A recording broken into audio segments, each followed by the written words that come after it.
L'émission d'Alexandre Dubé est aussi un balado. Écoutez au moment qui vous convient, en vous rendant sur l'application ou le site cubradio.ca.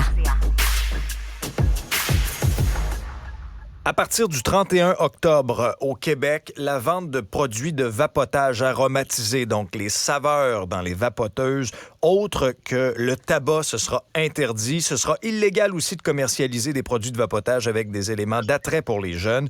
Fleury Douka est porte-parole de la Coalition québécoise pour le contrôle du tabac. Bonjour, Madame Douka. Bonjour, M. Dubé. Il était grand temps, selon vous, que ça arrive? Mon Dieu, oui.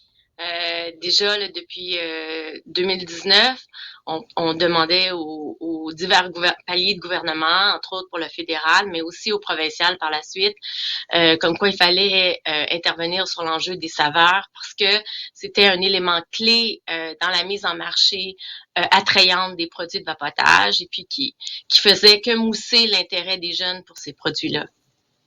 Donc, il y a un lien de cause à effet, là. C'est démontré par des chiffres qu'il y a de plus en plus de jeunes qui s'initient aux produits de vapotage. Puis ça peut avoir quelles conséquences sur leur santé? Donc, les effets sont divers. Il y en a particulièrement au niveau de la dépendance à la nicotine pour les jeunes. On parle de l'impact de la nicotine sur le cerveau, sur des troubles cognitifs. Ça les rend plus susceptibles de, par la suite, adopter des comportements plus risqués, mais aussi au niveau du système cardiovasculaire, des maladies respiratoires. Il faut comprendre que c'est pas une question d'être pour ou contre la cigarette électronique. L'enjeu ici, c'est des jeunes, des gens qui n'ont jamais été fumeurs, ne retrouvent aucun bénéfice à utiliser des cigarettes électroniques. C'est pas le public qui devrait être ciblé par ces produits-là. Mais malheureusement, l'industrie ne s'est pas contentée de faire du marketing ou de se concentrer sur le marché adulte, mais vend ses produits dans des formats, dans des saveurs notamment extrêmement attrayantes là, de melon d'eau, de mangue pastèque, de fruits givrés, etc. On n'a pas besoin de ça si on veut vraiment parler de l'arrêt tabagique. Donc, vous croyez pas cette industrie-là lorsqu'ils disent, ben non, c'est pas les jeunes qui sont ciblés, là, par ça, là. Une petite saveur à la gomme ballon, là, d'une vapoteuse, là, c'est pas pour non, vrai. on n'y croit pas, puis pas parce que, tu sais, je suis une idéaliste ou je veux juste me fier à des sentiments, mais dans les faits, les statistiques, le manque de conformité flagrant de l'industrie, là, on parle des taux de conformité qui sont abysmales par rapport à la réglementation fédérale, des taux de non-conformité de 60-80%, tout dépendant des règlements, d'une industrie, on le voit même en Nouvelle-Écosse et au Nouveau-Brunswick, qui ont adopté déjà l'interdiction des saveurs, de commerçants qui attendent la saisie des produits illégaux, qui attendent la visite des inspecteurs avant de retirer des produits du marché alors que la réglementation est là.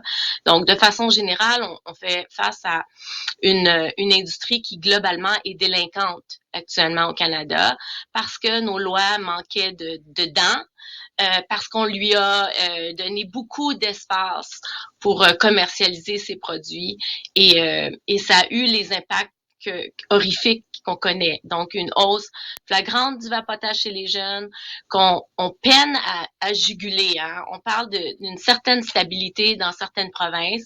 Au Québec, c'est pas le cas. C'est encore un taux de vapotage qui va en augmentant au niveau des élèves du secondaire 4 et 5.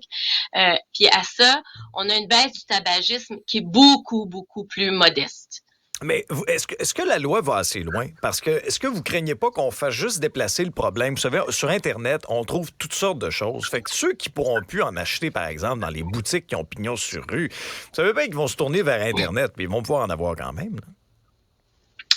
C'est sûr qu'il y a des enjeux complexes liés à l'application de la loi parce que c'est pas une mesure fédérale. L'idéal, c'est que ça serait une mesure qui serait nationale, qui s'appliquerait à l'échelle du pays. On en Mais que convient. fait le fédéral? Pardon? Mais que fait le fédéral?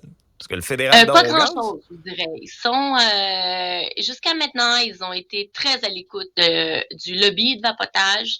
Et juste peut-être pour parler d'une anecdote, là, il y a quelques années, au printemps, je pense que c'était 2021, le lobby qui avait eu le plus de rencontres, qui s'était investi pour faire le plus de lobbying au niveau du fédéral, c'était pas l'industrie du pétrole ou des automobiles, c'était l'industrie du vapotage. Ah Et oui. donc, ces campagnes de lobbying-là ont un impact sur le fédéral, on le voit, qui tarde à intervenir de façon adéquate au niveau des produits de vapotage. Mais cela dit, les provinces vont de l'avant. Au Québec, on est déjà assez, je vous dirais, outillés par rapport à certaines des provinces voisines. La vente en ligne, elle est interdite depuis 1998 au niveau des produits de tabac. C'est pas quelque chose qu'on voit fréquemment. C'est la même chose au niveau des produits de vapotage.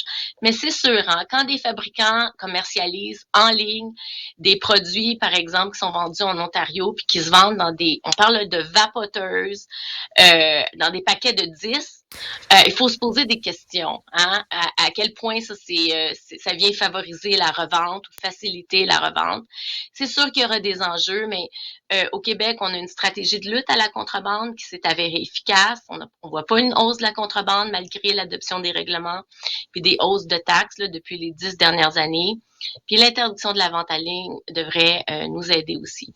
Fleury Douka, vous êtes porte-parole de la Coalition québécoise pour le contrôle du tabac. Merci de nous avoir expliqué tout ça. Merci à vous, M. Dubé. Bonne journée. Au revoir.